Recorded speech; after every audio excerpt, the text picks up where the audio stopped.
Okay, we can start now.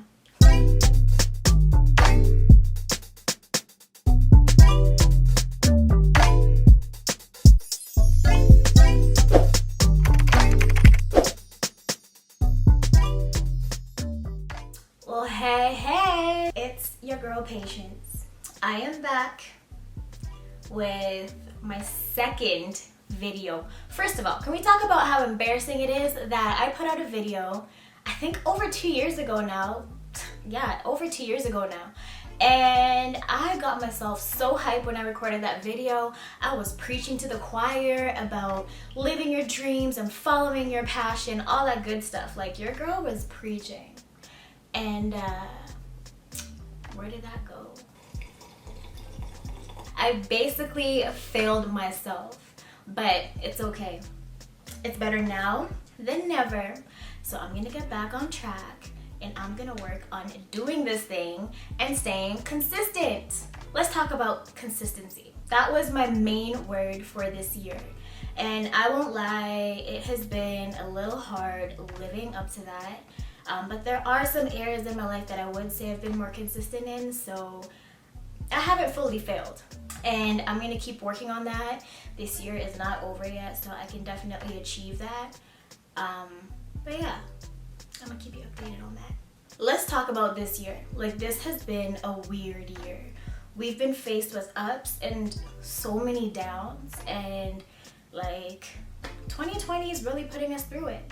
And we're currently faced with this coronavirus situation, which is bringing so much unease into people's lives, so much pressure and stress and anxiety. It's really creating, a weight and a burden on people.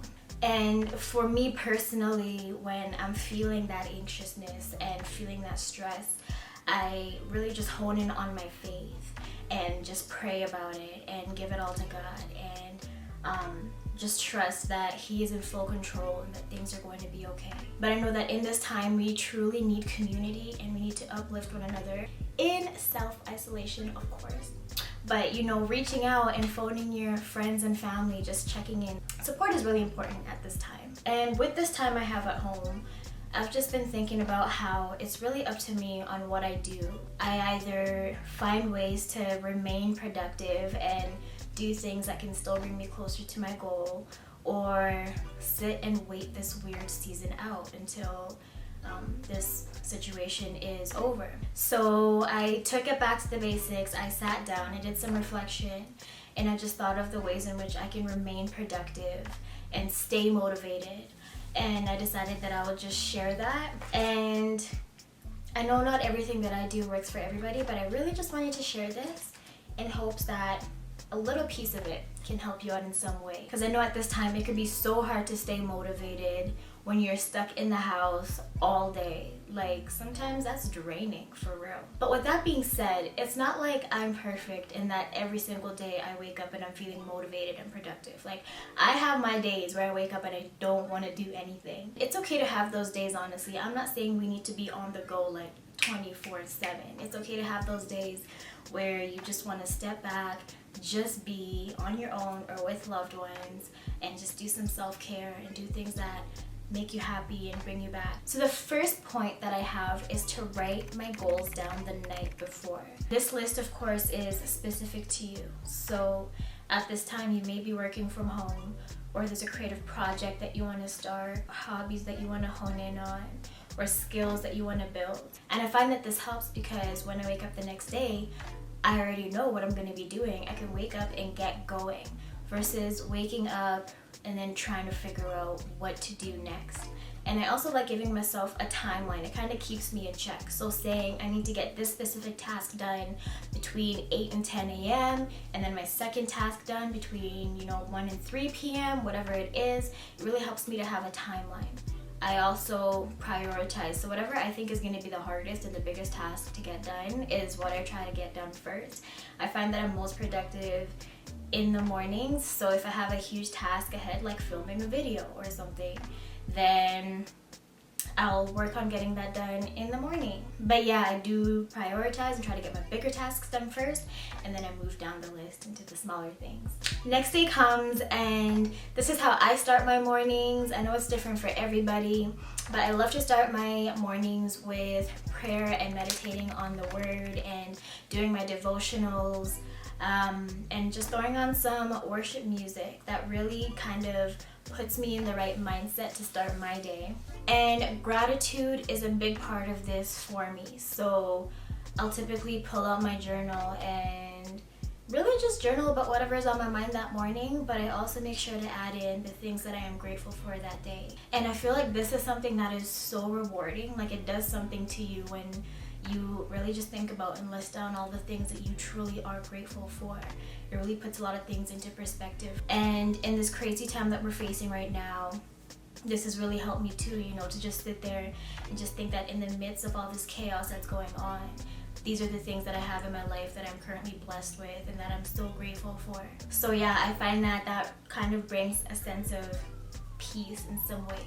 Once I'm done that, I do my best anyway when I remember to do my affirmations. So these are words that you speak over yourself and things that you manifest in your life.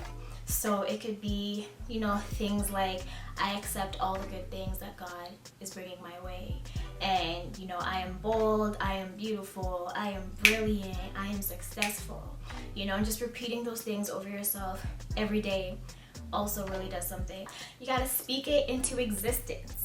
Okay, now moving on from that, I'll typically do a morning workout. I try to do a minimum of like a 30-45 minute workout, and it's a proven fact that working out increases your endorphin levels, you know, so this really brings up your mood, your energy levels, really wakes you up and helps you have a more productive day. Now, when I've completed my workout, had my breakfast and all, I move to my designated area of work. And it's so important for me to have this because if I'm working from the bed, it's so easy for me to just get cozy and put on some Netflix while I work, which never gets me anywhere. Having that space that is specifically just for you to focus on your work really helps. So I have a little corner in the condo where I have my desk, my computer, and everything else that I need to accomplish my work. And it's secluded from, you know, the television and from other distractions that there may be. And to follow, get rid of distractions. I swear I am so addicted to my phone. There's times where I will subconsciously just pick it up and hit Instagram and start scrolling, and then 10 minutes into it, I'm like, wait, I was supposed to be focusing on doing something else. So yeah, get rid of your distractions. For me, that looks like taking my phone, putting it in the bedroom for that hour or two that I need to get my work done. And then also just staying away from the television, and you know what distracts you. So just stay away from it, lock it up, move it out of the way. Now this next point, I absolutely love because I feel like it always brings things back into perspective for me when I'm feeling you know, in doubt and feeling discouraged. It's to remember your why. There's a reason that we are working on the goals that we are working on. It could be something that you're passionate about. It could be something that you want to get done for your family, something that you want to better your health. Whatever it is, there is a reason behind why we do the things that we do. So if you need to, just take a step back, bring out your journal, and just write down and reflect on why you are doing what you are doing. And I find that this really lifts me up, brings me back, and I'm like, all right, cool, let's get back on it.